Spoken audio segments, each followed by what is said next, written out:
Bueno, nos encontramos con el doctor Bernardo Ibarrola en la Facultad de Filosofía y Letras de la UNAM. El doctor es especialista en historiografía e historia de las Fuerzas Armadas y en la Revolución Mexicana. Bueno, nos encontramos aquí para realizar una entrevista con la finalidad de conocer su opinión en torno a la creación del proyecto de la Guardia Nacional del presidente López Obrador. Me gustaría igual redondar en este punto, ya que en la actualidad existe una tendencia por acudir o darle forma a este tipo de cuerpos policíacos militarizados. Y pues tenemos el ejemplo más reciente de la Guardia Nacional Francesa, ¿no?, que se creó en el 2016. Quisiéramos saber su opinión sobre las características de estos cuerpos y las semejanzas o diferencias que podría haber con la Guardia Nacional que pretende crear el actual gobierno. Hay que comenzar haciendo una separación de base. El término Guardia Nacional está en las constituciones de México y en la historia política y militar de México desde que se fundó el país. La idea de la Guardia Nacional en un principio, un poco como en el modelo estadounidense, es que hay una fuerza militar permanente a cargo del gobierno federal, el ejército, y luego fuerzas militares que se convocan en caso de necesidad por los cuerpos o por las unidades políticas, digamos, inferiores a la federal, es decir, en el caso mexicano, a los estados y en algunas ocasiones las regiones o las ciudades o los municipios propiamente dichos. Todo el siglo XIX tuvimos fuerzas de Guardia Nacional, tuvieron los mexicanos de aquella época, tuvo México fuerzas de Guardia Nacional, que eran fuerzas levantadas por los gobernadores de los estados y mantenidas por los gobernadores de los estados. Esas fuerzas de Guardia Nacional en determinados momentos se asimilaban a las fuerzas del ejército, digamos, nacional o federal, iba cambiando de nombre según la época, y se incorporaban o no. Si piensan ustedes en momentos clave de la historia militar mexicana, por ejemplo la Guerra de Intervención, la batalla del 5 de mayo, que es célebre, pero luego todo el proceso que comienza en 62 y acaba 5 años después, los protagonistas son los cuerpos de Guardia Nacional. Luego los cuerpos de Guardia Nacional se juntan y se organizan y crean cuerpos de ejército. Y entonces parece, pero solamente parece, que se trata de un ejército de línea que obedece al presidente de la República. No era el caso. Las fuerzas que pelean el 5 de mayo bajo las órdenes de Zaragoza son fuerzas que vienen de muchas partes y que obedecen a sus jefes locales. Porfirio Díaz, por ejemplo. Las fuerzas de los oaxaqueños están ahí y son el ejemplo perfecto de la Guardia Nacional. Esta Guardia Nacional sobrevive todo el siglo XIX, vive durante el Porfiriato, y es durante el Porfiriato que comienza a ser, digamos, esta idea, este principio de organización militar, donde hay unidades de Guardia Nacional al servicio y bajo la responsabilidad de los gobiernos estatales, comienza a ser, digamos, no desaparecida, no abrogada, porque se mantiene siempre en la Constitución, sino deja de tener uso y de tener utilidad. Esto es, deja de ser importante en términos de mantenimiento del orden o de la seguridad interiores, porque en realidad se supone que esa era su función y más bien tenía una función política de apoyo o de seguridad, de fuerza para el gobernador en cuestión, que muchas veces era cacique de la zona o caudillo de la región o peleaba con otros. Este proceso de, digamos, eliminación de la Guardia Nacional concluye con el Porfiriato. Al final del Porfiriato ya prácticamente no hay ninguna unidad de Guardia Nacional funcionando, y la Revolución vuelve a traernos la Guardia Nacional como un tema, como un asunto. Una vez que estalla la Revolución, las fuerzas de Guardia Nacional vuelven a ser muy importantes. De hecho, el ejército mexicano actual se entiende como la continuación del levantamiento de Venustiano Carranza en 13, tras el asesinato por parte de Huerta y de los golpistas de Madero. Cuando concluye la Revolución, hay un proceso parecido al del Porfiriato, que tiene que ver con desaparecer la Guardia Nacional en los hechos, pero no en la forma. Sigue en la Constitución. La Constitución contempla el levantamiento de Guardia Nacional por parte de cualquier gobernador. A partir del anuncio de la Guardia Nacional, de su creación, han resonado una serie de posturas que consideran que de crearse México entraría en un proceso de militarización, ¿no? Inclusive hay quien consideran que es una contradicción con las promesas de campaña del actual presidente. Sin embargo, pareciera que por las razones de pragmatismo político y por la situación de inseguridad que vive el país, pues es necesario crearla, ¿no? ¿Qué opina usted sobre este proceso de militarización? ¿Cree que se dé? La supuesta militarización que supondría la Guardia Nacional. Por alguna razón que no alcanzo a comprender bien, eligió el nombre, pero es un nombre que llama o que puede llamar esta confusión, porque esto que él está proponiendo no tiene nada que ver con lo que está en la Constitución ni con los procedimientos constitucionales para levantar unidades de Guardia Nacional. Las unidades de Guardia Nacional están contempladas en la Constitución, son levantadas por los gobernadores y son conformadas de manera temporal por los ciudadanos del estado en cuestión, para casos de emergencia, de invasión, de calamidad. Lo que está proponiendo, hasta donde yo entiendo, López Obrador, con este nuevo nombre, es en realidad la federalización de la justicia. Más que de la justicia, de la policía. Es decir, la fundación de una verdadera policía nacional desde el punto o desde, digamos, la lógica militar. ¿Por qué? Voy a intentar explicarlo.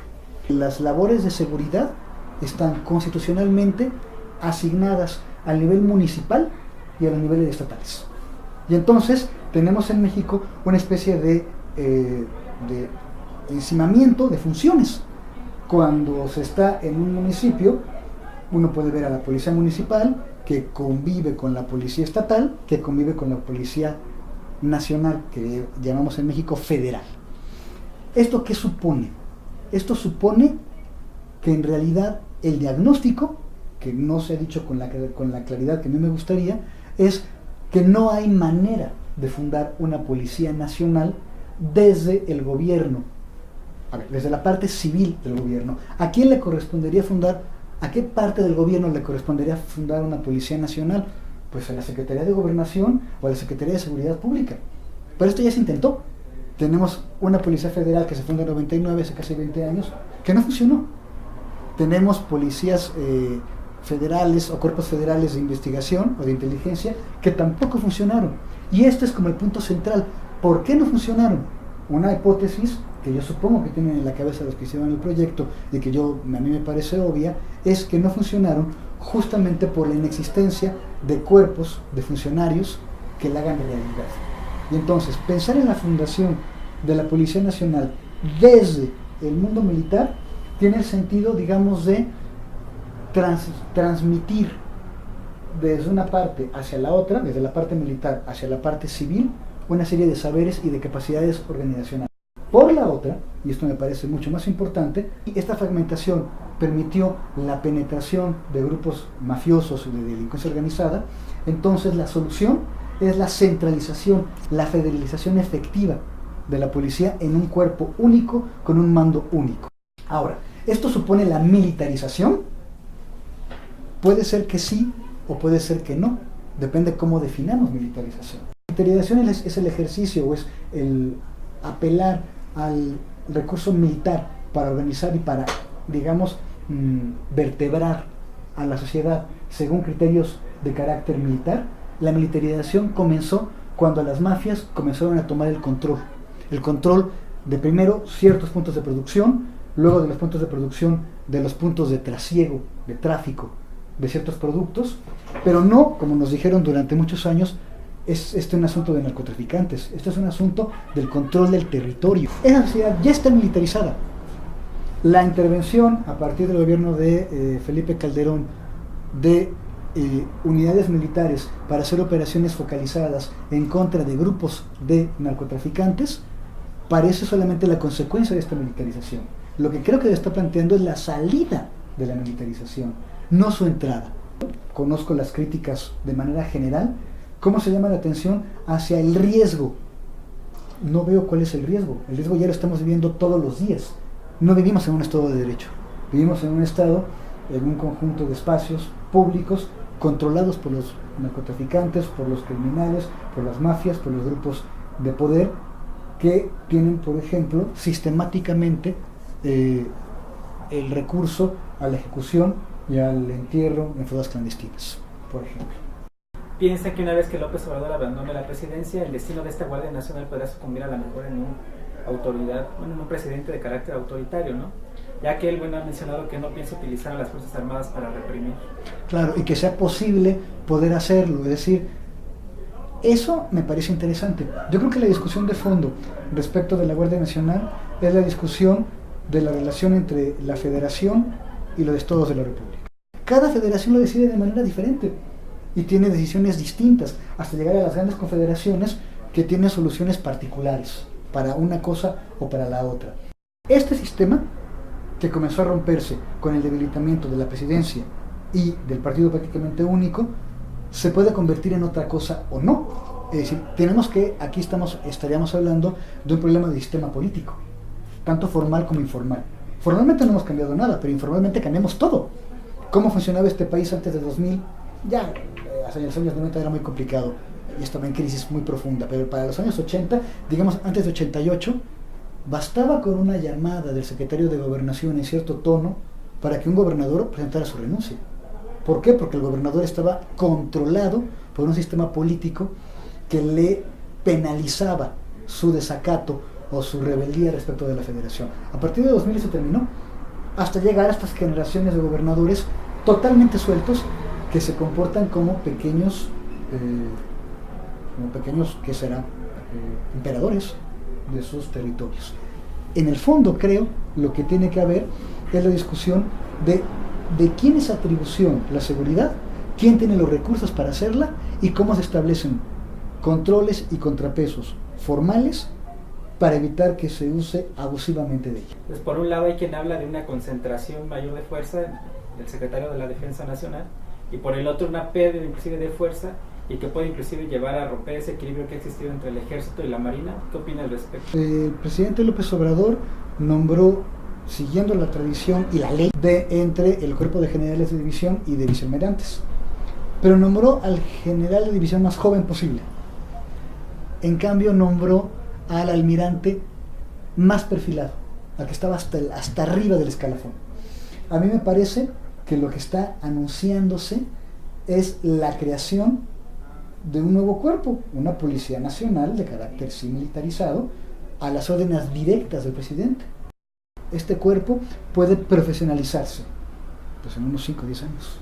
El plan que vi cuando lo presentó Durazo al principio, hace unos meses, contempla escuela, formación, reclutamiento, generación de códigos, formación, para convertir a estos soldados, o para transformar a los soldados actuales en policías, o para reclutar a jóvenes que ya no van a ser soldados, que se van a formar como policías en una escuela de policía. Todos ubicamos el colegio militar, ¿no? ¿Alguien puede ubicar una escuela policíaca en este país? ¿No, verdad? Y hay dudas en relación, algunos opinólogos han comentado sus dudas en relación al cambio de mentalidad castrense y adaptarlo a un tipo de mentalidad policíaca, ¿no? Después de la revolución, el sistema político mexicano trabajó con militares en activo y en retiro, no solamente en el ejército. Si tú lo sabes bien, ¿cuántos presidentes del PRI eran militares en retiro? ¿Cuántos gobernadores eran militares en retiro? Pero eso no me importa demasiado. ¿Cuántos jefes de policía a nivel estatal y municipal eran militares en retiro? Y ahí no les molestaba. ¿Por qué no les molestaba a los opinólogos de la época? Porque estos militares en retiro a nivel municipal y a nivel estatal obedecían al presidente municipal o al gobernador. Tiene que ver con la centralización del mando. ¿Cuál es la diferencia de la mentalidad entre un jefe de policía y un jefe militar? Por supuesto, las operaciones son totalmente diferentes. Los militares, la milicia, el mundo militar está diseñado para operar en situaciones de ruptura del orden legal. Y los policías están planeados para mantener el orden legal. Exactamente lo contrario. Ambos utilizando de manera legítima, me pongo beberiano, de manera legítima, pero racional y limitada, la fuerza. ¿Cómo opera la transformación de un militar en un policía? Pues cambiando de función. ¿Cómo opera la transformación de una élite o de una burocracia militar en una burocracia policíaca? Formando a la gente. Pero si se toma un joven bachiller de 18 años y se le mete en una academia policíaca 4, sí se va a ser un joven policía. Formar policías para mandarlos a unas policías corruptas de los pies a la cabeza, al mando de unas gobernaturas totalmente corrompidas, y en muchos casos lo hemos visto, totalmente tomadas por el crimen organizado, es mandarlos a la nada. ¿Y cómo fundar una policía nacional? ¿Con el poder y la organización civil o con el poder y la organización militar existente? ¿Ustedes se imaginan alguna institución de educación superior preparando un proyecto para formar una academia policíaca? ¿A la UNAM? ¿A la UAM? ¿De dónde la hacemos? ¿Cómo la hacemos? ¿Con qué la hacemos? ¿Con la actual Policía Federal? No tenemos con qué.